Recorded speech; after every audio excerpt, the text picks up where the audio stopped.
कि नबी की आल का गद्दार हो गया जो भी। दूसरा मिसरा है तो आपकी मोहब्बत साथ हो जाए। मुलाजा फरमाए कि नबी की आल का गद्दार हो गया जो भी, नबी की आल का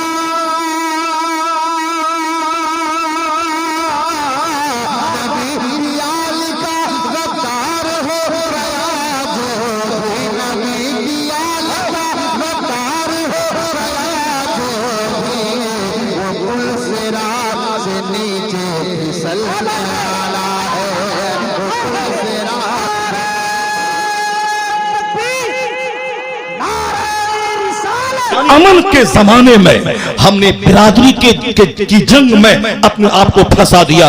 अमन के जमाने में कि हम नबी रसीमी है, वो हबीबी है, हम अशरफी है, वो रजवी है, हम हशमती है, वो है मेरा पीर उससे अच्छा, मेरा पीर उससे अच्छा। इधर गाड़ धोने का सलीका नहीं है, मेरा पीर उससे अच्छा है। पेशाब करने का सलीका नहीं है, मेरा पीर उससे अच्छा है। हमारा पीर 5 वक्त की नमाज, वो ये नहीं है, समझ गए। अच्छा, आपके अंदर का वाक़या, आप तो उनके करीब है, पूरा करीबी रिश्तेदार है, आप तो पूरा उनसे करीब है। मैं एक बात आपसे पूछना चाहता हूँ, आप सच सच बोलिएगा जी। क्या गुलाम मोहम्मद हबीबी साहब जो है सैयद है क्या? जी, वो लोग मीर शाही के हैं, वो सैयद लिखते हैं लेकिन एक्चुअली सैयद नहीं है। अल्लाह अकबर, तो बहुत बड़ी समझ गए। गलतफहमी में है।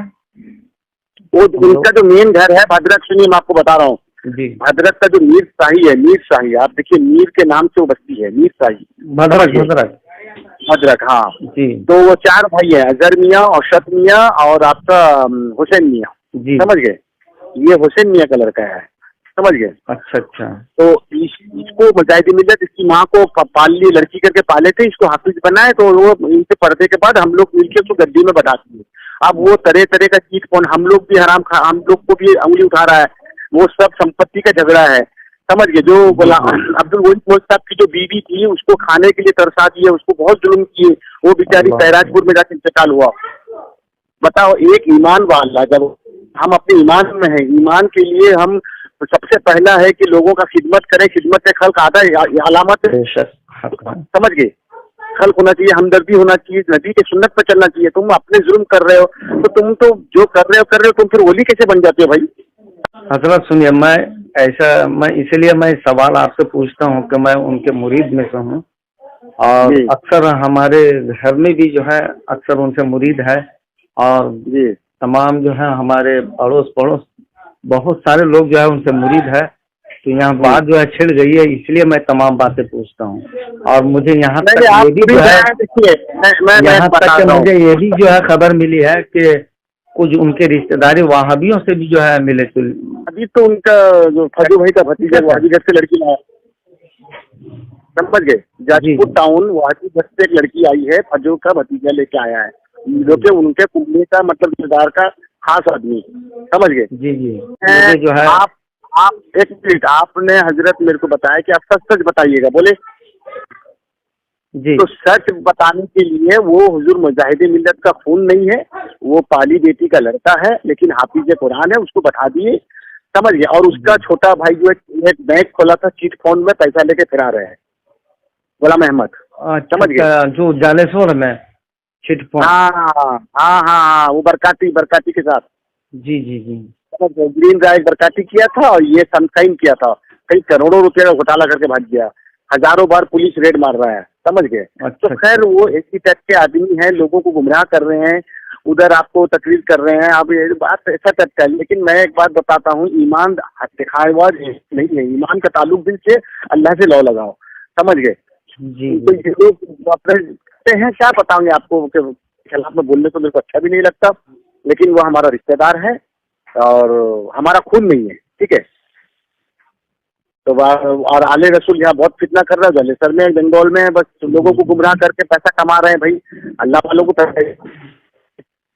जरूरत है मेरे को, आप बताओ, समझ गए ना। तो ये जो संपत्ति है उसमें हम लोगों का भी हक है, लेकिन हम लोग को हक देता नहीं है, अपने सब बेच के खाता है, समझ गए। जी हाँ, और बहुत बहुत शुक्रिया। मैं आपका जो आपने बड़ा तकलीफ हम लोग का, मैं मौलाना बता रहा हूँ, हम लोग का विरोध करने का मतलब होता है कि जो अब्दुल वहीद मोल्क साहब थे, जो मुजाहिद मिल्लत जिसको बहू बना के लेके गए थे, ठीक है, वो हमारी रिश्ते में खाला होगी, ठीक है। अच्छा। तो हाँ, अब्दुल बारी नहीं है, वो जानते हैं अब्दुल बारी? अब्दुल बारी, जी। अब्दुल बारी राष्ट्रपति अवार्ड पाए हैं। जी जी। हाँ, नाम सुने रहेंगे जो राष्ट्रपति उनकी चचेरी बहन वो होती है अब्दुल वहीद मुल्क साहब की बीवी बनी थी। तो गुलाम मोहम्मद की कौन हुई? इससे में तो माने माँ समान हुई अब्दुल वहीद मुल्क साहब की बीवी।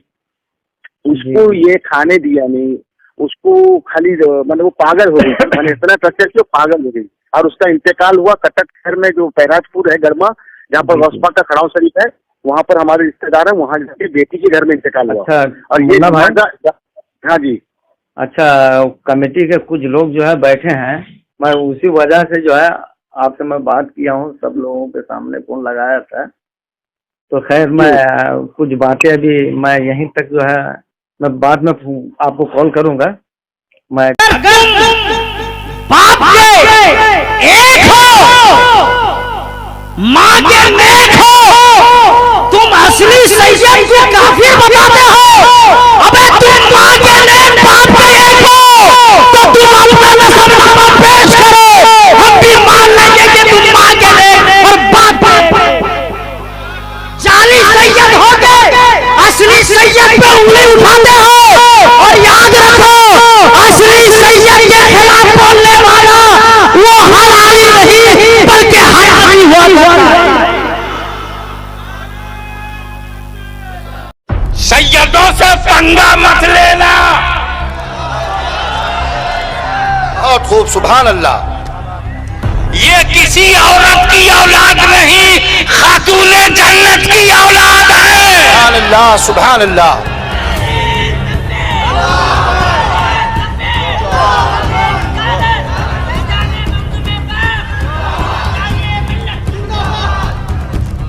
और अहले बैत की टीम बहुत बड़ी है, उसमें सादात भी है, शुयूख भी है। अहले बैत की टीम में सिद्दीकी, फारूकी, उस्मानी, अलवी, अब्बासी भी है, पठान भी है, खान भी है, अंसारी भी है, बहुत बड़ी टीम है। हत्ता कि आपको हैरत होगी कि फुक़हा फरमाते हैं कि अगर किसी ने कोई बात कही, इसमें 99 पहलू कुफ्र के निकलते हों और एक पहलू इस कलाम में इस्लाम का निकलता हो, यानी अगर वो पहलू ले लें तो ये काफिर ना हो, और 99 पहलू ऐसे अगर ले लें तो ये काफिर हो जाए, तो हमें उस एक पहलू को लेकर इस शख्स को कुफ्र से बाहर निकालना होगा। ये अब यहां पर क्या है कि 99 पहलू इस्लाम के निकल रहे हैं, एक पहलू कुफ्र और शिर्क का निकल रहा है, 99 छोड़कर उस एक को बुनियाद बनाकर कहते हैं काफिर, मुशरिक, बिदअती। अब मुझे समझ में नहीं आता कि क्या आपने उसूल नहीं पढ़े हैं, क्या आपको नहीं पता कि क्या किस तरह फतवा देना चाहिए और कहां फतवा देना चाहिए? अगर नहीं तो फिर आप क्यों दे रहे हैं? आप तो फतवे के अहल नहीं हैं। और अगर मालूम है तो फिर जानबूझकर एक मुसलमान को काफिर और मुशरिक कहने की क्या शरई हैसियत है, ये बताइए। इसलिए खुदारा जरा सोच समझ के हमें फतवा देना चाहिए। तुझे ये भी नहीं मालूम कि सैयद अगर फासिक भी हो जाए, शराबी हो, जुआरी हो, जानी हो, सिनेमा देखने वाला हो, बदकिरदार हो, लड़कीबाज हो, तब भी उसकी ताजीम वाजिब है। तुझे ये मसला भी नहीं मालूम कि सैयद जब तक काफिर ना हो जाए उसकी ताजीम नहीं जाती। अरे तूने वो हदीस नहीं सुनी जिसके रावा उमर इब्ने खत्ताब है, ज़ैनब बोलती है, हजरत उमर रवायत करते हैं, मुस्तफा ने फरमाया कि अगर किसी सैयद के ताल्लुक से बदले की भावना बाल के बराबर भी पैदा हो जाए तो खुदा की कसम उस बंदे पर अल्लाह की जन्नत हराम है। कोई क्या कर रहा है उसको छोड़े, आप बताएं आप क्या कर रहे हैं। आप मुफ्ती आजम हर बंदा मत बने। हजरत फारूक आजम के जमाने में 1 लाख से ज्यादा सहाबा जिंदा थे, लेकिन फतवा देने की सिर्फ 4 सहाबा को इजाजत थी। सहाबा यहाँ हर बंदा मुफ्ती आजम बना हुआ। खुदा का खौफ करे, किसी कुफर से नीचे बात ही कोई नहीं। पता है हुजूर ने क्या फरमाया था साहबी को? फरमाया तूने इसका दिल चीर के देखा था, तूने इसका दिल चीरा था, तूने इसका दिल चीरा था। दिल में इश्क मोहम्मद नहीं है अगर, कलमा सुनने सुनाने से क्या फायदा, कल्ब में शौके तैबा नहीं है अगर, मक्के में आने जाने से क्या फायदा। खुश्क सजदे किए और खूब माथा घिसा, और पेशानी पे दागे सजदा बना, कल्ब दागे मोहब्बत से खाली रहा। यूं ही माथा घिसाने से क्या फायदा। हुब्बे अहमद की तबलीग तूने न की, कट गई उम्र गुस्ताखियों में तेरी, नक्शी ढूंढना अगर काम है तेरा, यूं ही बिस्तर उठाने से क्या फायदा। सैयद का बस सैयुल अकीदा होना शर्त है, सैयुल अकीदा हो साहिब ईमान हो। बाकी आप बहस ना करें कि नमाजें कितनी पढ़ता है, आलम फाजल कितना है। बुजुर्ग फरमाते हैं कुरान का सफ़ा अगर कभी कीचड़ में भी गिर जाए ना, उस पर पैर नहीं रखा जाता, उसे फिर भी धो के चूमा ही जाता है, क्योंकि वो सफ़ा कुरान का है।